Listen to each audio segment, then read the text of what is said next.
Башында мындай сезим болду эле, бир конфликт болгон аткандай. Ким жооп бере алат? Мен биринчи жооп берейин.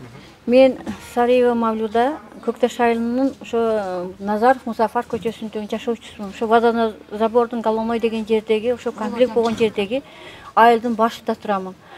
Биз дайыма эле ошо конфликт болор чакта уже сезип калабыз. Кечээ конфликттен сезгенибиз баягы биздин чек арада тажиктер менен чек арада баягы эмедеги Максат айылдагы эки баланы алып кеткенден эле биз коопсуздана баштадык. Пограничниктер алып кетти, сабап кетти деп уже YouTube каналдарга чыккандан уже биз уже сезе баштадык. Уже тажиктер уже баштаптыр. Кооптона баштады. Анан 28 күнү уже башталды. Головнойдо башталды, балдар кетишти. Анан уже биз уже кооптона баштадык. Демек, ошо чырдын башы ошо бекеринен болгон эмес экен. Эки баласы бекеринен урдап кеткен эмес экен. Демек, уже булар даярданган бизге уже эле маалыматтар. Эми мына соц тармактар тажиктер мынга жакын турган үчүн тажиктердин соц тармактардан биз эми онча мынча көрүп калабыз, уже олордон бизге кичине маалымат болуп калат да. Даярдыктар уже даярданып атабыз, техникалар ондай мындай деп. Анан биз өзүбүз эле уже 30 жылдан бери жашайбыз. Олордун уже кандай болот баштагандарын билип эле калабыз да. Анан кооптона баштадык биз анан. Ошо водозабордо Головнойдо башталганда уже биз сездик. Ошо күнү турдук эми кичине жылдагыдай эле. Бизде ошондой мындай болуп кетишине биз ойлогон жокпуз. Мындай от атышуу, куралдуу күчтөрүбүз кийлишип мамдачы болуп, катта согуш болуп кетерге биз ишенген жокпуз да. Жылдагыдай эле бир-эки күн качабыз. Качат элек, дайыма эле болгондо качат элек. Ошентип эле анан 28 күнү качпадык, үйүбүздө эле отурдук. Анан бирок түнүгө уже ук атуулар башталды. Анан балдарыбыз айтты, апа, сиздерди бир жака жылдырайлы, кетиңиздер. Анан биз башында көнбөдүк, койгула балдарды жылдагыдай эле өтүп кетер. Силер бетте калсаңар биз барган жерибизден биз дагы кыйналып калабыз силерди ойлоп. Анан түшкө чейин отурдук, түшкө маалы анан уже бою калды. Келип анан ушу бийликтегилерге дагы рахмат. Ушу бийликтегилер айтканбы, анан ыктыярчылар, Баткенден ыктыярчылар барды. Үйүбүздөн айтып чыкты, башма баш. Бала чакаң барбы, бүт аялдарды ошо канал бойдон ошо өзү үчүн жол бар, биздин үстүбүздө ошо канал бойлорго чыккыла алып кетейлик. Коопсуз жайга апа, силердин коопсуздугуңарга керек деп анан ошо саат 12-1 чамасында анан үйдөн чыгып бала чагабыз турган жерибизден эле балдар кийимдерин таптык, алган өзү эле эми документин кээ бир гана паспорт өзүнүн эме кылган, тастыктаган документ, паспорт гана алды, алган ошо боюнча чыгып келдик.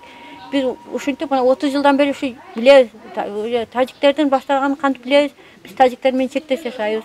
Шахматный эмеде жашайбыз. Ошо именно ошо биз турган жер ошондой. Бир көчө, орто Назаров Музафар көчөсү. Көчөнүн эки жагы шахматный тилкеде бир жагы тажик, бир жагы кыргыз. Ошо биз билебиз да, кошуналар уже 2-3 күн алдын эле даярдана башат. Балдары жоголуп калат, айыл бала чакалар эштери култанып калат. Анан биз сезе баштайбыз. Значит, булар бекеринен мынтип эштерин култап жок болуп кетет да. Кооптона баштайбыз. Анан түнү уйку болбойт бизде. Кичине тарс дейт, турс дейт. Балдарыбыз таң уже биз го эми айтпай эле коюп, балдарыбыз таң уже психикасынан олардан коркуп калды да. Не болду? Тажик аттуу дагы качабыз деп. Бизден илгери балдарыбыз тур эле десең уктап аткан жеринен уктап аткан көбүнчө өткөндө январда дагы түнүгө качканбыз. Түнкү саат 2:30да ошо жерде күчтөрүбүз, ички орган күчтөрү былтыркы январда болгондо эмедеги дагы 19-жылдагы болгондо дагы 20-жыл. Ошондо дагы түндө болду. Балдарыбызды уктаган жеринен кийимин алганды алдык, эме кылдык. Кышта чилдеде ошондо да качканбыз. Аз жаз экен. Буяка 1-3 мектепке алып келишти. Кийин буна Алтын Бешик гостиницадан эжелерден эме болуптур. Кесин элди канча болсо жайгаштырам дептир. Эжелерге рахмат. Бала карттаң, балалуу кыйналгандар кесин, мен өзүм караштырам, жай берем деген экен. Анан 3 мектептен анан буяка келдик биз. Кудайга шүгүр, Аллага шүгүр, элим бар экен, журтум бар экен. Биз баткендиктер кыргыз эли үчүн жакшы эле эмебиз бар экен. Элдер колдоп атат. Эч нерседен камбаган жокпуз. Мисалга, продуктларын алып келип атат, кийим-кечелерин колдон келгенин баардыгын алып келип атат. Мына гостиницанын немеси ээлери Гүлнара эжеге да 1000 жолу рахмат. Эч кандай бала чакабыз эме бала экен, ойноп атат, ояк бияк кылып атат, бирок биз камчылык жөнү жок. Бир эле камчылык жагыбыз үйүбүзгө сезерээк барсак, Şu grançalar tezirek çekilse, tınç, koopsuz yerde biz daha yaşagыбыз kelет. Tün uykubuz 30 yıldan beri uykulup atak, buzulup atak. Жашоо бизди билбейбиз да, биринчи кызыкчылыктан калады. Үй жай курушка балдарыбыздан, мына мен 2 балам бар мисалга, үйлөнгөн. Ошол жерден үй куруп, бир үйдү жайды оңдоп, бир жакшы максат менен бир кызыгып жашаш жок болуп калды да. Себеби бүгүн түнү киреби, эртең түнү киреби кандай болуп кетет? Бизге ситуация абдан оор болуп калды да. Азыр айтып атпайм, шахматтын ушулда болгончум тажиктердин жанында кошуналарыбыздын үйү күйүп кетти. Эми биз эртеге барып жашаганыбыздан кийин дагы бизге кыйын болот. Себеби олардан бизге окшогон эл, мисалга карапайым элдердин ортодо карапайым эл эле кыйналып атабыз. Тажик жактан дагы, кыргыз жактан дагы. Эми мен саясатка аралашкым келбейт. Кандай болуп атат оны билбейм. Олардын эми элдер жабыркап атат, мисалга. Олардын эми үй жай күйүп кетти, мисалга. Биздин кыргыз тараптан үй жай күйүп кетти. Эми ичиң ачыйт. Жабыркасаң, үй жайың, мал мүлкүң эмексең, албетте ичиң ачыйт. Олардан эртең ичи ачып, биз баргандан кийин тынчтык болуп келишим түзгөндөн кийин биз эми ошо 11 үй барбыз да, ошо эң тупикте. Биягыбыз тажик, биягыбыз тажик. Ошо 11 үй эми биз кантип уктап, кантип жашоо бизге эми ошол проблема болуп калды. Бияктан Кудайга шүгүр, элим бар экен, журтум бар экен, Кудайга шүгүр, рахмат. Медиктер келип атат, кабар алып атат. Түнү күнү улардан уктап, уктабай кызматын кылып атат. Мына МЧСтин балдары келип атат, кабар алып атат. Эл журтум бар экен, түн келип атат. Рахмат. Эми бизге бир проблема. Тынчтык болгон чектайын биз өзүгө жашаш кооптуу болуп калат. Дагы эле кооптуу да. Мисалга, ошо тажиктер үй жай күйүп кеткен тажиктер келип бизге кандай абалда, кандай мамиле кылат эми дагы.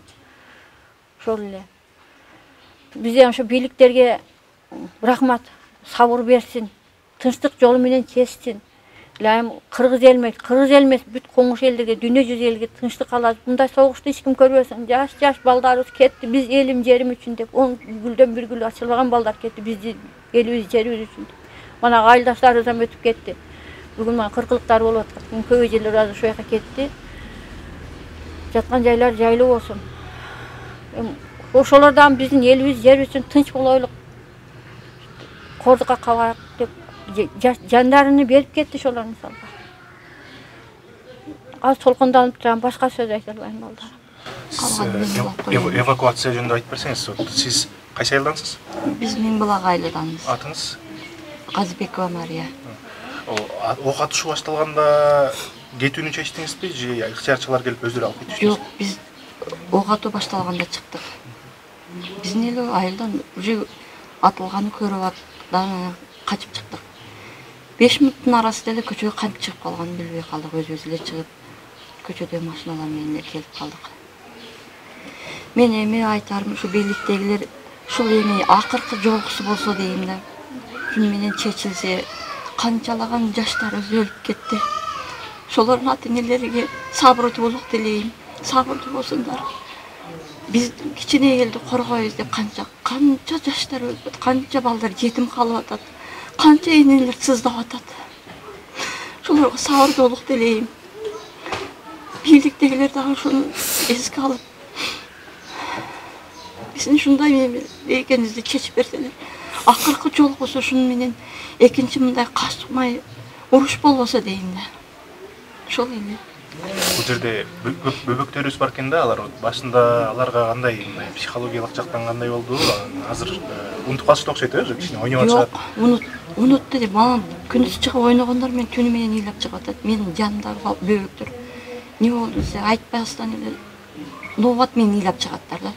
10 та баланын арасында жатам азыр мен. 3-4 энебиз, 10 та бала бар ортодо. Түнү менен нообат менен ыйлап чыгаттар. Чочуп ойгонуп.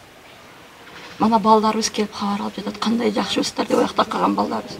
Көздөрү кып-кызыл. Ошолор дагы бекеринен кызарбайт да.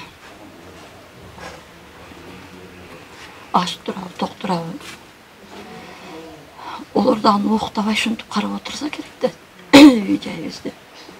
Бизге бир гана максаты ушу чек ара чечип бериш. Балдар, жаш балдарыбыздын келечеги бизге ошол гана. Башка эч нерсе. Чоңдорубуз эртерээк ушу чек араны чечип берсе бизге ошол эле. Эвакуация болгондо эркектериңер калып калды да, Эркек, менин эркегим Россияда. Жаш кызым менен өзүм качып чыктым. Балдарыбыз калды. Жаш кызым менен качып чыктым мен өзүм. үйдө уктап атканбыз эртең менен саат 6-да коңшуларым келип чыккыла деп ошолор аркылуу чыкканбыз. Көктөш айылда мен икемдердин үйү ошол дөңдөн астыда. Балдар чыгып көрүп атыптыр. Тажиктердин окоп казгандарына. Окоп казып атат, тажиктер окоп казып атат деп эле отуруптурларчы. Жөн эле ушундай деп коюп эле отура бериптир.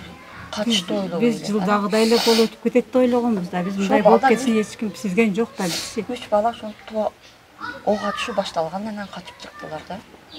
Ай келе бергиле, бияка келгиле деп айттык да. Жок, биз үйдө отура беребиз, малдарды карайбыз деп кебей отурдулар.